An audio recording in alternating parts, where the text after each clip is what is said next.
Hello, welcome to episode 89 of the Epic Film Challenge to 1001 Movies You Must See Before You Die, The Terminator.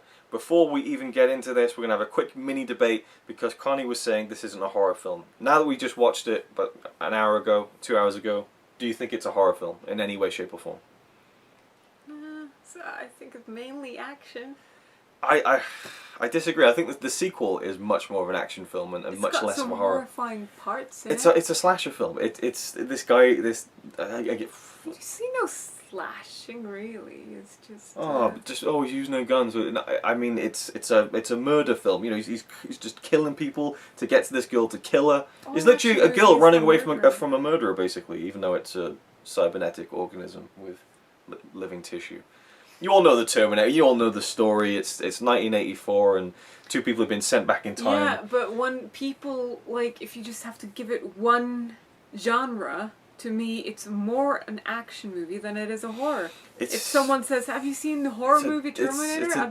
It's a dark film. I think there's a lot more. Dark. There's a lot more. I think it is a horror film to me. It just is, and that's that. Anyway, so the film itself, with action elements. It's a classic with action. Yeah, sure. It's a horror sci-fi action. The opposite for me. All right, fair enough.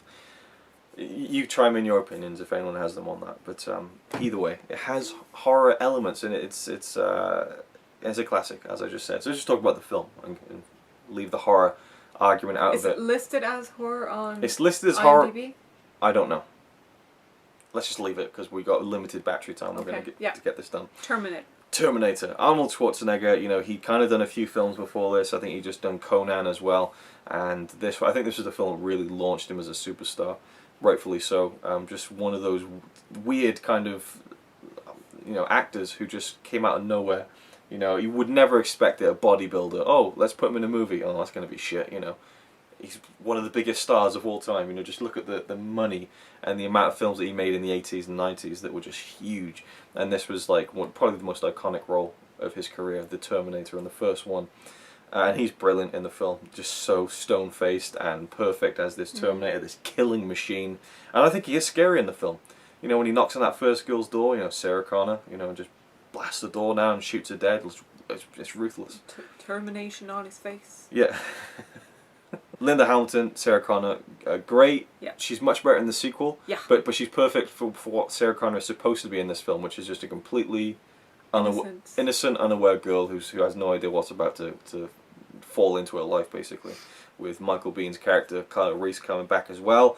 One of the soldiers from the future to protect her from the Terminator. And it's got the classic lines, I'll be back. And come with me if you want to live. Come with me if you want to live. Sounds better when Arnold says it. I suppose it's come kind of. With me. Well, great impression. Great impression. I haven't heard a better one. So what do you think watching it now? We've seen it. Well, I've seen it loads of times, but I've seen it loads of times too, and I love it every time. It's brilliant. Great. I love it. It's entertaining. It's got action. It's an 80s movie. So 80s. I just love it. Yeah. The music and everything like that. The score's great. The guy who did the score, the classic Terminator score, is just amazing. Yeah, the look, the style. Yeah, and the hair. Yeah. Just missing the mullet on Arnold. Yeah. But yeah, this is a classic for me. Absolutely. It's probably always going to be great. Yeah. Doesn't matter how great the CGI and stuff becomes. Great effects in this, though. I mean, obviously there's a few scenes where it's not really Arnold's face. It's it's a complete model of his face, and you can really tell. But at the same time, it works. I appreciate that they definitely tried to do that. Yeah, they tried to show something really grotesque, and they had no other way of doing it. It's the scene where Arnold kind of pulls his scalpels his eye out, and then you see the red inside and stuff. But there is a point later on where it is actually his face, but he still has that stuff on his face. Yeah, the kind of the metal. The metal showing through the skin that's been rubbed off and stuff. Yeah, but why do they have his face then and not earlier and stuff? Because they have to move the thing. Because earlier on you literally see inside and you see the eye, and it's a lot. There's depth that you can't get with the. I guess. So more of a close-up. Yeah, they switch back and forth. I love the story. I love the whole idea of it, that machines have become so intelligent that they have just destroyed the human race pretty much and wiped out almost everyone, and there's just fringes left on the outside trying to fight, and then, you know. Is this 80? 84. 84. Isn't the robot digital? No. It's stop motion. Yeah, there's this towards the end. I mean, again, you've all seen the Terminator. Holy shit, spoilers, you whatever. You know he's a robot. Yeah, but I mean, there's right at the end when all his flesh is burned off and he's just the endoskeleton.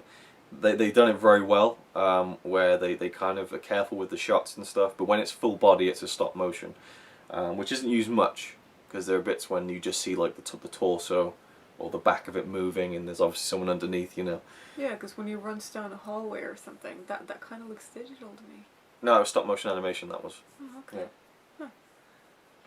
Yeah, but I think it's great. Yeah. It's 80. 84. 4. Forgot it already. It's the 80s. Yeah. It's amazing. I love 80s movies. I'm always gonna love 80s movies. Yeah. There's like nothing like it now. It's weird. Like watching it now tonight, I always thought that to me the one thing I didn't like about it was the kind of the love scene towards the end where Kyle Reese is like, you know, I came across time for you, Sarah. I love you. I always have. And I always remember just feeling like, ugh, you know. But watching it, it kind of worked. I don't know why. Like maybe I'm just getting older, but I thought, yeah, that was right. You know. Well, he's had a picture forever. Yeah, like no, it felt more earnest to me this time for some reason. Like I just seem to remember it being quite cringy, but it worked this time.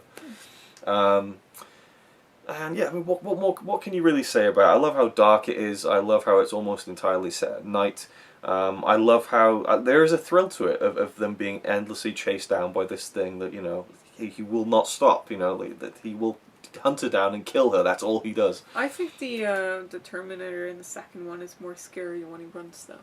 Something really freaky about how. And we'll get to him in due course. Endless stamina in that one. Yeah.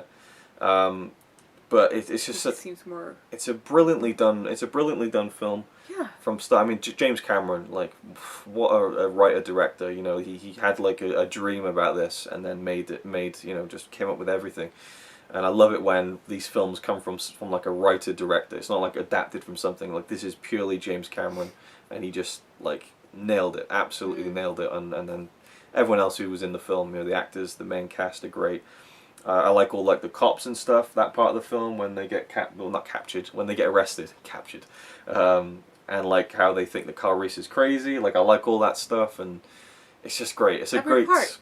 Every part, like every part. You shouldn't cut any of it out. No, it's except for the parts that has been cut out. Yeah, the only thing we saw. The only thing I don't like about the film is probably Sarah Connor's friend, because she's just annoying. You know, does she really need to have the headphones in all the time? She's having sex. She's got the headphones in. You know, we're on our phones all the time. The Terminator's breaking into the flat and killing her boyfriend. She's got the headphones in. Like it's just like, yeah, we get it, 80s music. But the way she jumps though when the wall breaks in.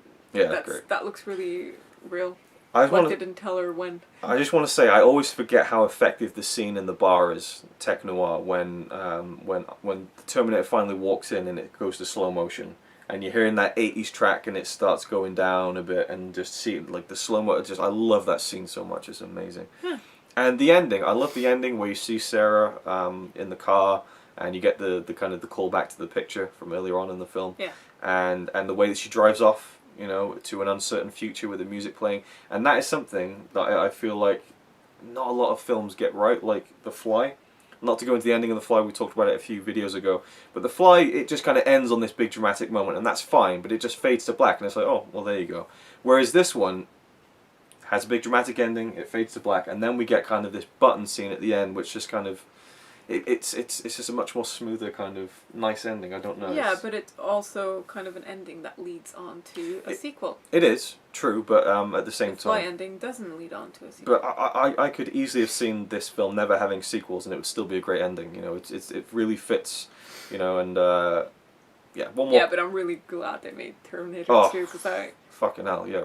That's my favorite out of the two. No shit, and we'll be talking about that. Same with Alien as well. Aliens is my favorite over Alien, even though Alien is great. Right. Terminator is great. Yeah. So it's weird. Both by James Cameron. Yeah. Right, so we got 1 minute of battery left. So is it a film must see before you die? What do you fucking think? Yes, it's absolutely. And if you haven't seen it already, go see it now. Yeah, everyone's seen the Terminator. Why haven't you seen it? Go see it. I can't imagine anyone watching this who hasn't seen the film. Why haven't you? But it's a sci-fi horror action classic. It's an iconic film that holds up. It still holds up today, I think.